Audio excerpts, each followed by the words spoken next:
There comes the champion, entering the ring for his 37th professional fight.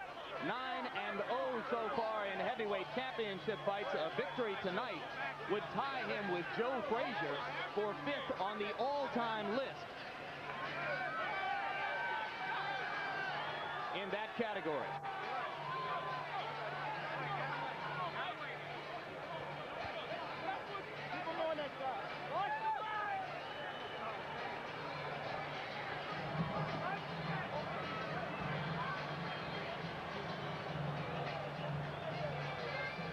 Directly in front of Tyson was Aaron Snowell.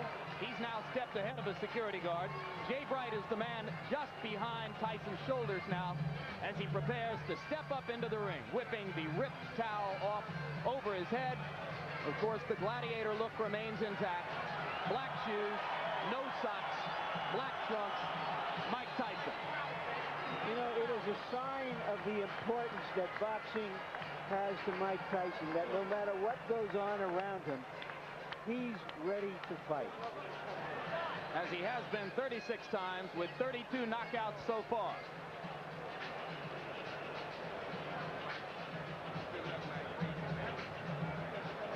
Quickly now, and focusing on the beginnings of Carl Williams' strategy, which has to be the left jab, Ray Leonard's tip of the night. Well, the left jab speaks for itself. That's the key punch for Carl Williams, to keep that left jab in Tyson's face, keep him off balance, but most importantly, snap it and not bring it down too fast, because what's going to happen, Tyson should counter that left jab.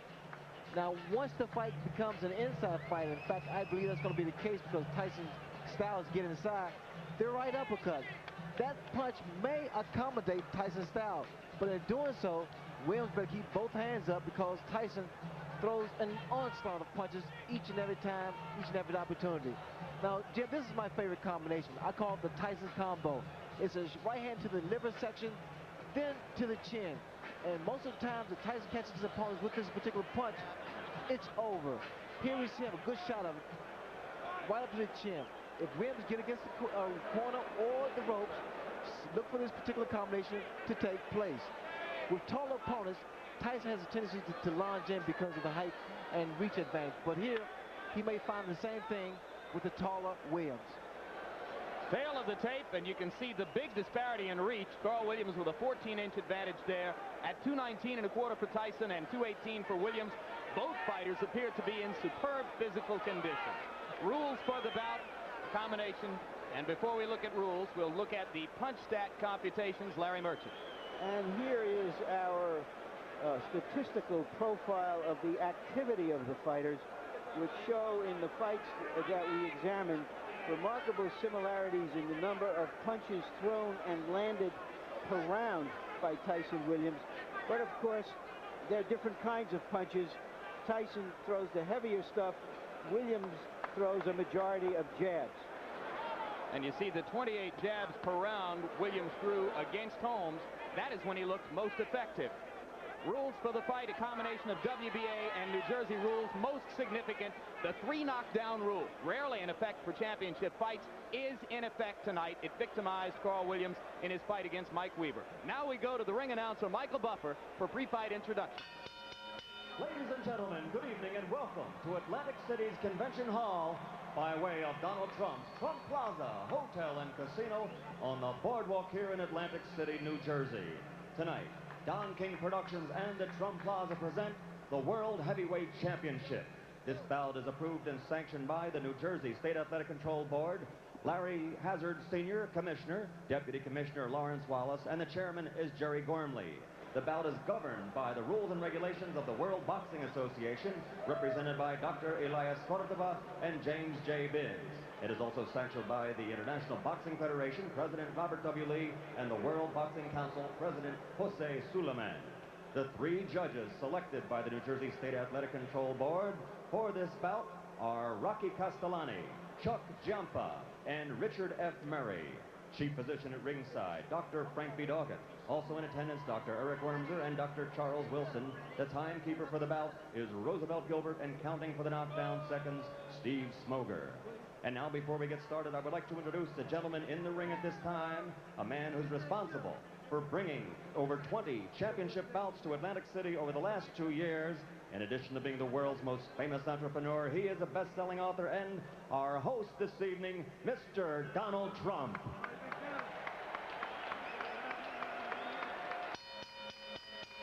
And now, ladies and gentlemen, from the Trump Plaza Hotel and Casino in Atlantic City, New Jersey, let's get ready to rumble! 12 rounds of boxing for the undisputed heavyweight championship of the world. The referee of this bout is Randy Newman. Introducing first, fighting out of the blue corner, wearing the white trunks with red trim, he weighs an even 218 pounds from Muskegon, New Jersey. His professional record, 22 victories against only 2 defeats, 17 knockouts to his credit, and 14 of those 17 KOs within 5 rounds or less. Ladies and gentlemen, the #1 heavyweight challenger in the world today, Carl the Truth Williams.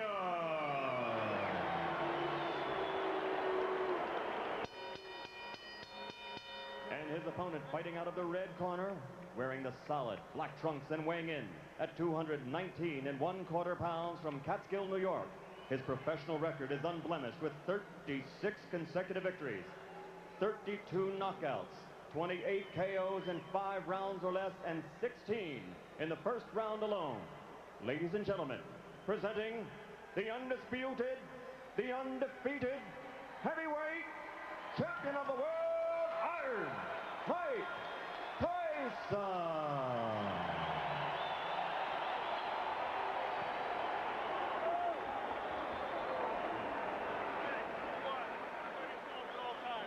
Number 2, obey my commands. I'll shake hands and come out of the bell.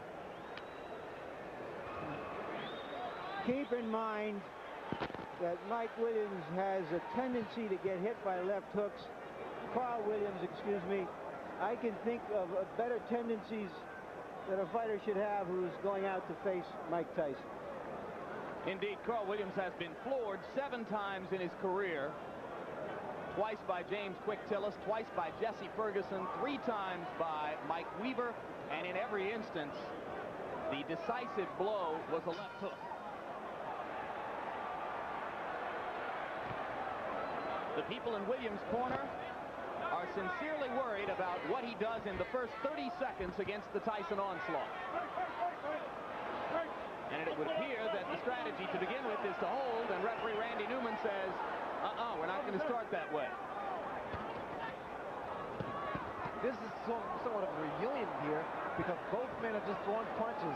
In fact, Williams here has selected to fight Tyson inside. He claimed the other day that if Tyson throws any unnecessary punches, illegal punches, he will accommodate him and throw the same punches back. Well, Frank Bruno felt the sting of Tyson's elbow several times, as other opponents have complained that they have felt it as well.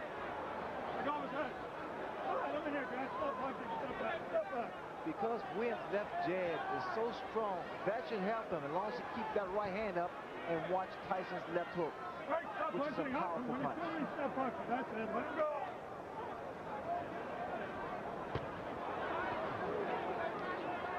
All right, that's it. I'm here. Let him go. Get back.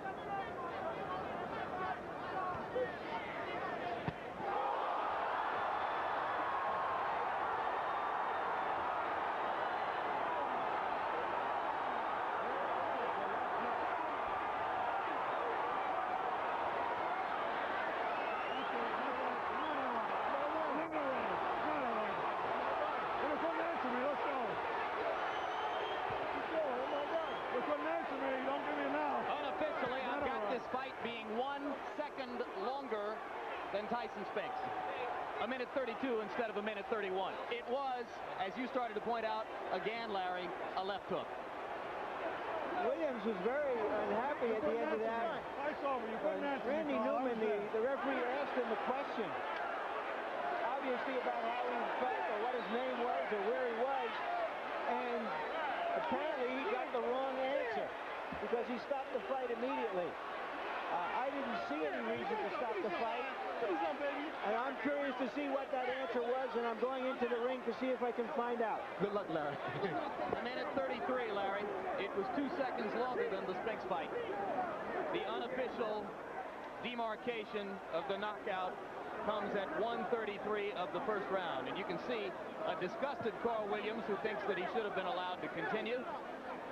And Ray, I've got to agree with Larry. It was a fairly peremptory stoppage. Well, the way I judge it, because he appeared to be okay, but then again, the referee is closer to the pitcher than we are. What was that question likely to be?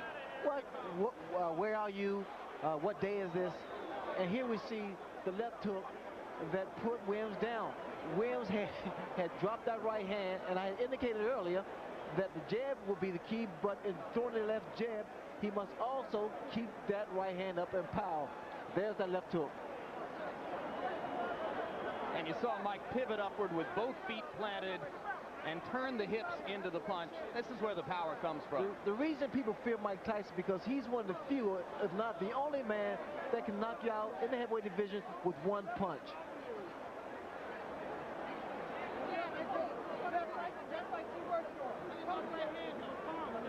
Here's another look at the devastating left hook. And what Tyson does here, he bobs and weaves, gets under that jab and counters with a beautiful left hook. Perfectly timed as Williams was dropping the right hand, just as you said he did after throwing the jab. Well, what happened for Williams, the fact that his left hand, his left jab rather, was working, and he felt very comfortable.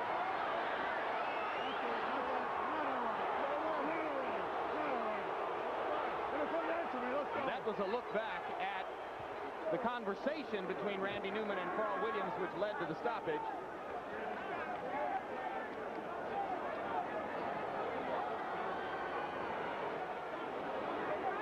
Mike Tyson, as usual, awesome. I'm reminded of a night in the Meadowlands in New Jersey when a referee stopped a bout between Mike Rossman and Victor Galindez. After a similar conversation, Rossman, the victim of the knockout, he chased the ref across the ring yelling, "What was the right answer?"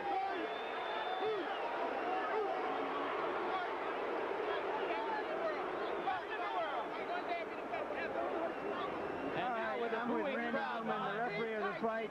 Obviously, the people in and out of the ring are unhappy that the fight was stopped. Randy, why did you stop the fight? When he got up at 8, he was wobbly. He wasn't standing up. He was leaning against the ropes.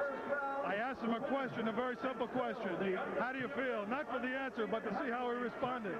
His eyes were blank. His expression was blank. He had no answer. Is there any chance that he misunderstood what you wanted him to respond to? I don't think so. Let me tell you why. He's had a lot of professional fights and a lot of amateur fights. When a fighter is knocked down, and I had 38 fights, when a fighter is knocked down, the first thing he wants to prove when he gets up to the referee is that he's in good shape. Number one, he wasn't standing on his feet. He was leaning on the ropes. Number two, he couldn't answer me. And number three, his eyes were dead. Thank you very much, Randy. And now back to ringside. All right, thanks very much, Larry, and thank you for pointing out that the crowd is booing, as there were obviously a fair number within this congregation who did not feel that the bout should have been stopped quite so quickly. Randy Newman with a decisive and clear-headed answer to the questions. He knows exactly why he did what he did. Well, Newman is a competent referee. In fact, that he must have saw something in Williams that we didn't apparently see. But from the outside looking in, it appeared that Williams got up and was able to compose himself. But then again, I think it's left up to the referee. And now we go back to Larry Merchant in the ring, I believe with the champion. Go, Larry. All right, once again, Mike, the interview has to be longer than the fight. I'm sorry about that. What happened from your point of view? Did you see him really dazed? Well, no, I noticed my trainers would tell me we're slipping and hooking.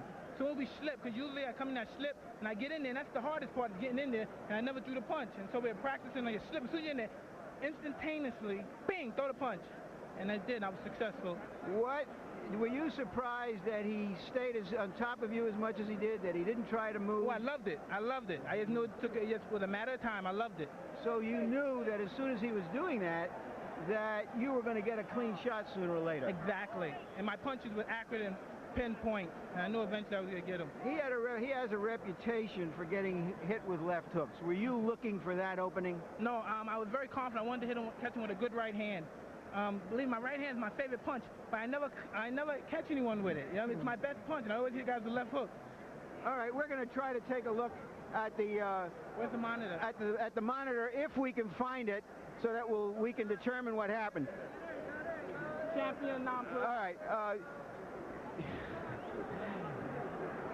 Okay. It was a clean left hook. Did you? I mean, you sparred with him years ago. We know that it didn't mean anything. Were you surprised that he went so fast? Well, no, I knew if I catch someone clean, they'll go, regardless who they are. But you know, when the referee he hit him with a shot, it looked like he was able to get up. But I guess the referee called what he saw, because I didn't think he was hurt that bad. But I know I hit him with a clean shot. Speculate for me. How long would it have taken you to get him down a second time if the fight went on? Oh, no problem. I'd have been all over him. Maybe it's better that the referee did stop early. I would have been all over him. That's when I'm most dangerously, when I know I have someone hurt. For the record, Mike, I don't know if you know it, this fight went a couple of seconds longer than the Spinks fight. So far in this building, in the last 13 months, you've fought about 1 round and 2 fights. Well, it's good. I like coming in this building. I like being here. And Donald Trump, he don't play around. He pays that money up. And for this fight, Don told me if I knock him out, he'll pay me $100 grand. And I'm looking forward to that $100 grand. Who? Don is going to pay for you? Don King, yeah. $100 grand for a knockout. All right, we all want to be there when that happens. When is this going to happen? Right, and the post-press Do I conference. get doing? Oh, yes. My church can use some of that money. Yes. All right. Reverend Henry J. Payton, Holy Trinity Baptist Church. No doubt. Let's talk about, all right, now let's talk. You've talked about being in control of your career. Tell us what you think is next. Who is next? Well, I'm just taking it one step at a time. I'll fight anybody, you know what I mean? I don't discriminate from anybody. I'm the best fighter in the world, and there's no man that can beat me. Does this mean that Holyfield is or is not your next opponent? Well, he's in my future, but I don't think he's in my immediate future. But come on, Holyfield, don't matter. That's kids' play. So you think that you'll fight Holyfield like early next year, and you may have 1 or 2 fights before then? Most likely, but you know what I mean? If they can discuss our things with their people, we can fight in 2 weeks, 3 weeks. He caught a quick knockout, I got a quick knockout. We both still need to work. We didn't get any work. All right. Jose Ribalta was one of the fighters being considered for your next opponent, and he had a dreadful outing in a preliminary tonight. Did that eliminate him? Well, it looks kind of dreary for him, but you never know. If he have a couple more fights and he cleans up his act, he's always a good prospect. What about Douglas, who looked a little better, if not great, in another preliminary? He's been mentioned as a possible opponent. I take all comers. I don't duck any man. Can we assume that Michael Dokes is one of the prospects? All comers. Come one, come all, because nobody can get close to me. They're not even close. I'm the best fighter in the world. There's been discussions that today people from Israel have been offering you money to come and fight there. You've been reluctant to go abroad. Do you think that as a world champion, as someone who says, I'm the best man on the planet, that you will start to fight abroad? Well, eventually we'll do that, you know what I mean? But like you said, I'm not in a hurry to leave my country. You know what I mean? I love my country. I'm not in a hurry to leave anywhere. But you know what I mean? If things are right, I'll fight anyone in any place. In their backyard. How would you describe right now, you've got a lot of things past you, you've always been able to focus on fighting no matter what the other stuff has gone on in your life. Are you as content as you can be now with the situation that you have? I want to fight, and destruct the world because I'm the best fighter in the world. Thank you very much, Larry. Thank you. Jim? All right, Larry. Thank you, Mike Tyson. Thank you, Larry. And here is the man the boxing public waits to see Mike Tyson fight. A man who 6 days ago knocked out a pretender from Brazil named Adilson Rodriguez in 2 rounds and now waits to see when his turn is coming. Evander Holyfield, first things first. How did Mike look to you tonight? He was impressive. He hit the guy with a good left hook, took him out. He did a job well done. Would you have thought that he could knock Carl Williams out in 1 minute and 33 seconds? Well, you know, I felt that, you know, anybody could knock anybody out with a clean shot as well as he delivered. He delivered a good shot right on the button. Got him out of there. In his interview with Larry Merchant, Mike acknowledged that you are not likely to be next on his list. He did not say for sure whether he would fight Jose Ribalta or Buster Douglas or Michael Dokes or any of the other names which are being bandied about, but he seemed to make it pretty clear that he's not going to fight you next. Are you getting impatient? No, I'm not getting impatient. My time is coming, and I will be ready when my time comes. When will you fight again? Well, it's all depending on how long is the wait. If the wait is 6 months or so, then I would take a fight in October. All right, so Evander Holyfield looks forward to a fight in October. Ray Leonard, your judgment of how long the public is willing to wait, and what does tonight's 90-second knockout do to the expectations regarding Tyson Holyfield? Well, what happens, it creates more and more of an aura and a persona for Mike Tyson, because what's going to happen now is the intrigue is whether or not Evander Holyfield can deal with the Mike Tyson. As far as he's concerned, he can deal with him. Is there any other fighter in the division who could pose a real test to Mike other than Evander Holyfield? I think it's a matter of economics and credibility, and Holyfield has that credibility. All right, Evander Holyfield, we thank you very much for your time. Congratulations on your victory last week. And we look forward to someday seeing you in the ring with the undisputed champ. Right now we go back up to Larry Merchant for more from the ring. Larry? Okay, I'm with Carl Williams and with his trainer, Carmen Graciano. Carl, starting from the beginning, why were you as aggressive as you were, which preceded the knockout? Well, I wouldn't call it a knockout. I wasn't knocked out. I mean, he knocked me down. The referee stopped the fight. I don't know why. I think politics is involved in all of that. I think they're just setting up the Holyfield fight. Now, I wasn't even hurt. Did you understand what the referee's question when he said... My hands was up. When the referee said I put my hands up like this here, I was ready to go. He just said, you know, I don't know.